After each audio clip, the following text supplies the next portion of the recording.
बिस्मिल्लाहिर्रहमानिर्रहीम। अस्सलाम वालेकुम फ्रेंड्स, आई होप आप सब ठीक हैं। Welcome back to my channel. आज मैं आपके साथ शेयर करूंगी रमज़ान स्पेशल बहुत ही ज़्यादा मज़ेदार से स्प्रिंग रोल की रेसिपी, जिसको बनाना बहुत ज़्यादा इजी है। आप इसको 2, 4, 6 जितने महीने के लिए भी चाहें इसको स्टोर करके रख सकते हैं। घर पे ये बहुत ज़्यादा इजीली बन जाते हैं। बाज़ार से आप लें तो काफ़ी ज़्यादा एक्सपेंसिव मिलते हैं और चीज़ों की क्वालिटी और क्वांटिटी बिल्कुल भी अच्छी नहीं होती। और जिन लोगों के स्प्रिंग रोल फट जाते हैं, टूट जाते हैं, ऑयल ज़्यादा एब्जॉर्ब करते हैं या फिर वो उसको स्टोर ठीक तरह से नहीं कर पाते, आज आपके साथ इंशाल्लाह बहुत ही ज़बरदस्त से टिप्स एंड ट्रिक्स शेयर करूँगी, जिससे आप इसको 2, 4, 6 महीने के लिए ईज़िली स्टोर करके रख सकते हैं। ये बिल्कुल भी नहीं खुलेंगे, ना ही टूटेंगे और बहुत ही ज़बरदस्त बनेंगे। तो चलिए अपनी रेसिपी स्टार्ट करते हैं और उससे पहले जल्दी से आप मेरे चैनल को सब्सक्राइब कर लीजिए। यहाँ मैंने खुला पानी लिया है पैन के अंदर और इसके अंदर मैं डाल रही हूँ तकरीबन 3 पाव जितना चिकन। ये मिक्स चिकन है, इसके अंदर बोन्स भी हैं और कुछ बोनलेस भी है। तो इसको हमने डाल देना है पानी में और इसको इस तरह से हम फैला देंगे और इसको मीडियम फ्लेम पे हम पकने देंगे। चिकन को हमने बॉईल करना है। आप चाहें तो हल्का सा नमक साथ ऐड कर सकते हैं, लेकिन इसके अंदर मैं नहीं डाल रही, स्पाइसेस हम बाद में डालेंगे। तो हमारा चिकन जो है वो बॉयल हो रहा है, इसी दौरान हम सब्जियां कट कर लेंगे। ये आधा किलो गाजरें हैं और आधा किलो शिमला मिर्च है। इनको हमने बारीक बारीक कट कर लेना है लंबाई में। तो इसको हमने डाल दिया पैन के अंदर। सबसे पहले मैंने गाजर डाली है, इसके अंदर डालेंगे 4-5 टेबलस्पून जितना मैं ऑलिव ऑयल यूज़ कर रही हूँ। आप चाहें तो कुकिंग ऑयल भी यूज़ कर सकते हैं। इसके साथ हमने इसको थोड़ा सा सौते करना है।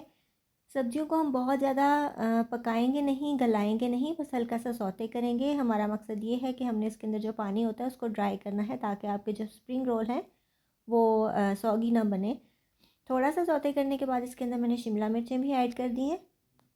शिमला मिर्च को भी मैंने गाजर की तरह ही लंबाई में काट लिया था और पतला पतला आपने काटना है। बहुत ज़्यादा बड़ा साइज़ नहीं होना चाहिए, बहुत ज़्यादा छोटा भी नहीं होना चाहिए। अगर साइज़ बहुत ज़्यादा बड़ा होगा आपकी सब्जियों का तो स्प्रिंग रोल जो है वो अंदर से फट जाएंगे सब्जियों की साइज़ की वजह से।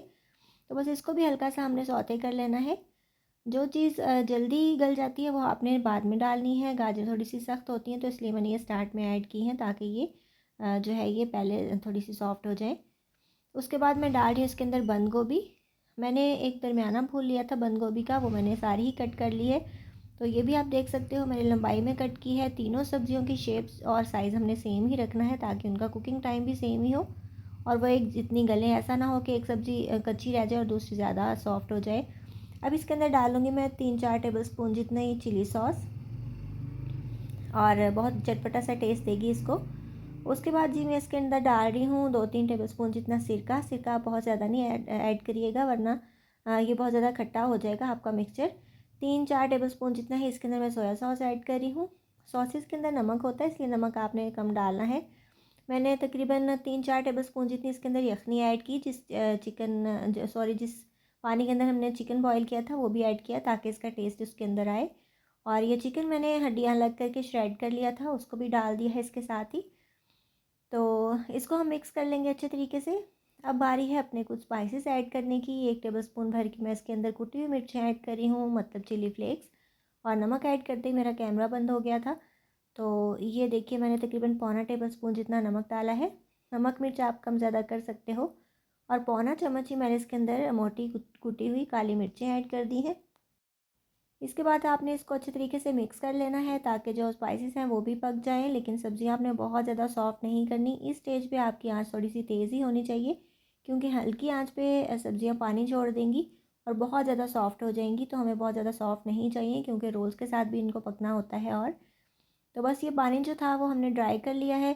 अब हम इसके साथ ही डाल रहे हैं 1/2 टी स्पून जितना भुना कुटा हुआ ज़ीरा, 1/2 टी स्पून जितना भुना कुटा हुआ धनिया। इसको मिक्स किया और पानी भी हमने इसका ड्राई कर लिया है। ये आप देख सकते हो, इसमें पानी बिल्कुल भी नहीं रहना चाहिए, वरना आपके रोल्स कभी भी क्रिस्पी नहीं बनते। तो पानी ड्राई कर लेंगे और इसको हम ठंडा होने देंगे। गरम गरम हम इसके रोल के अंदर ऐड नहीं करेंगे।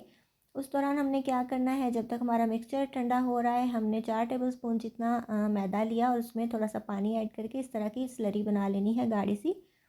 तो ये बना के रख लेंगे। ये मेरे पास रोल पट्टी है, आप देख सकते हो। मैं अपने चैनल पे रोल पट्टी की रेसिपी भी अपलोड कर चुकी हूँ। अगर आपने नहीं देखी तो उसका लिंक आपको डिस्क्रिप्शन बॉक्स में मिल जाएगा। बहुत ज़बरदस्त बनती है घर पे। तो ये देखिए मैंने एक शीट अलग कर ली है। अच्छी कंपनी की लीजिएगा तो वो अंदर से ठीक निकलती हैं, मतलब टूटी हुई नहीं निकलती, टेस्ट भी अच्छा होता है और काफ़ी थिन भी होती हैं। तो ये कोना मैंने अपनी साइड पे रखा था, 1 टेबलस्पून भर के मैंने मिक्सचर रखा, उसको थोड़ी सी लंबी शेप दे दी है हाथ से ताकि रोल करने में आसानी हो। फिर वो जो कोना अपनी साइड पे किया था उसको उठा के इस तरह से हम रैप कर देंगे। थोड़ा टाइटली इसको हमने अपनी तरफ खींचना है बंद करने के लिए। और एक कोना ऊपर रखेंगे, दूसरा लेफ़्ट वाला कोना भी ऊपर रखेंगे। और जो स्लरी हमने बनाई थी वो जो जगह बचती है हम उसके ऊपर लगा देंगे दूसरे कोने पे। और इसको हम टाइटली रोल करते हुए अपना रोल बना लेंगे। और आपने इसको ढीले हाथ से नहीं करना, थोड़ा सा टाइट करके करेंगे, वरना जो साइडों पे सुराख रह जाते हैं उनमें से ऑयल फ्राई करते हुए अंदर चला जाता है। तो ये हमारा रोल बनके तैयार है। अब मैं दूसरे तरीके से भी आपको फ़ोल्ड करना सिखाऊंगी। ये मैंने पहले कोना अपनी साइड पे रखा था, तो ये मैंने सीधी ही रोल पट्टी अपनी साइड पे रख ली है। तो अब दोबारा से मैंने 1 टेबलस्पून भर के इसके ऊपर मिक्सचर रखा है और इसको लंबाई में शेप दे ली है ताकि इसको रोल करने में आसानी हो। और साइडों पे मैं इसके लगा लूँगी स्लरी, सारी साइडों पे हम लगा लेंगे। बहुत ज़्यादा भी नहीं लगानी, वरना रोल आपका जो है वो ड्राई होने में काफ़ी टाइम लगाएगा और क्रिस्पी भी नहीं बनेगा, गीला गीला सा हो जाएगा। तो आपने क्या करना है, ये साइडें जो थी आपने दोनों ऊपर उसके फ़ोल्ड कर देनी है। और दोबारा से एक पीछे वाला कोना पकड़ के इस तरह से टाइटली बंद करना है, अपनी तरफ थोड़ा सा खींचेंगे और इसको आगे हम रोल करते जाएंगे। और ये हमारा दूसरा रोल भी बन के तैयार है। दोबारा से स्लरी थोड़ी सी लगा लेंगे अगर आपको कम लगेगी, और इसको इस तरह से साथ चिपका देंगे। तो ये माशाल्लाह दूसरी फोल्डिंग भी हमारी तैयार हो चुकी है। आपको इनमें से जो तरीका भी अच्छा लगता है आप उस तरीके से रोल कर सकते हैं। तो ये देखिए मैंने माशाल्लाह सारे ही बना के तैयार कर लिए हैं अपने रोल्स। और एक जो पैकेट था उससे तकरीबन 44 टू 45 रोल्स बने थे। तो ये आप देख सकते हो माशाल्लाह। अच्छा, आपने क्या करना है, अगर आप इसको फ्रीज़ करोगे तो आपने थोड़ा सा इनको ड्राई होने देना है, पंखे के नीचे रख लीजिए या फिर वैसे ही आप इसको थोड़ी देर ड्राई होने दीजिए। तो क्योंकि अगर ड्राई नहीं होंगे तो ये आपस में चिपकेंगे, और जब आप इसको अलग करोगे, फ्रीज़ हुए होंगे, इसको अलग करोगे तो ये टूट सकते हैं। इसलिए थोड़ी सी हवा लग जाने दीजिए। तो उसके बाद हम क्या करेंगे, इनको इस तरह का ले लेंगे अपना ज़िप लॉक बैग और इसको ओपन करेंगे और आराम से अपने रोल 1 बाय 1 इसके अंदर रखते जाएंगे और इसको हम जो है ये फ्रीज़ कर लेंगे।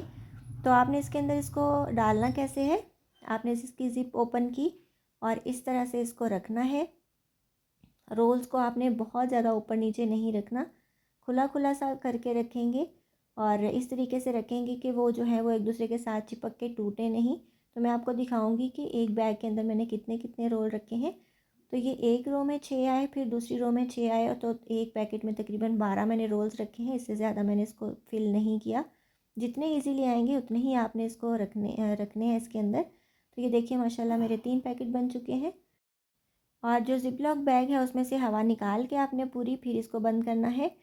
तो ये आप देख सकते हो माशाल्लाह 12-12 रोल्स का एक पैकेट मेरा बना है।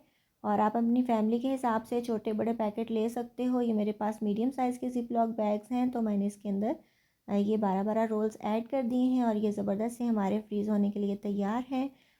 और झटपट से आप इसको बस निकालेंगे और रमज़ान में इसको अफ्तारी के टाइम फ्रीज़ कर लेंगे, आपका बहुत ज़्यादा टाइम सेव हो जाएगा। तो आप इस तरीके से इसको ज़रूर बना कर रखिए। और आप इसको रमज़ान के अलावा भी बना के चाय के साथ शाम को एंजॉय कर सकते हैं, अपने बच्चों को लंच बॉक्स में दे सकते हैं। तो ज़रूर बनाइएगा, ये बहुत ज़्यादा इजी और ज़बरदस्त सा तरीका है और इस तरीके से ये बहुत ज़्यादा मज़े के बनते हैं। तो आई होप आपको आज की ये ज़बरदस्त सी वीडियो अच्छी लगी होगी। इनको फ्राई करके मैं इसलिए नहीं दिखा रही हूँ कि इंशाल्लाह जो जैसे मैं इसको रमज़ान में फ़्राई करूँगी तो सारी रेसिपीज़ जो मैंने बनाई हैं, स्टोर की हैं रमज़ान के लिए, साथ साथ आपके साथ शेयर करती रहूँगी। इसके अलावा रिसेंटली मैंने चिकन शामी कबाब को स्टोर करने का तरीका भी बताया है, ज़रूर बनाइएगा, बहुत ज़बरदस्त बनते हैं। आई होप आपको आज की वीडियो अच्छी लगी होगी। अगर आपको मेरी रेसिपीज़ अच्छी लगती हैं तो जल्दी से मेरे चैनल को सब्सक्राइब कर लीजिए, बेल आइकन ज़रूर प्रेस कर लिया करें ताकि आने वाली वीडियोज़ के नोटिफिकेशन आपको टाइमली मिल सके। इसके अलावा मुझे इंस्टाग्राम और फेसबुक पे फॉलो भी कर सकते हैं। अपना बहुत सा ख्याल रखिएगा, मुझे दुआ में याद रखिएगा। मिलेंगे इंशाल्लाह नेक्स्ट वीडियो में किसी बहुत ही ज़्यादा इजी, टेस्टी और डिलीशियस रेसिपी के साथ। Till then take care, good bye, अल्लाह हाफिज़।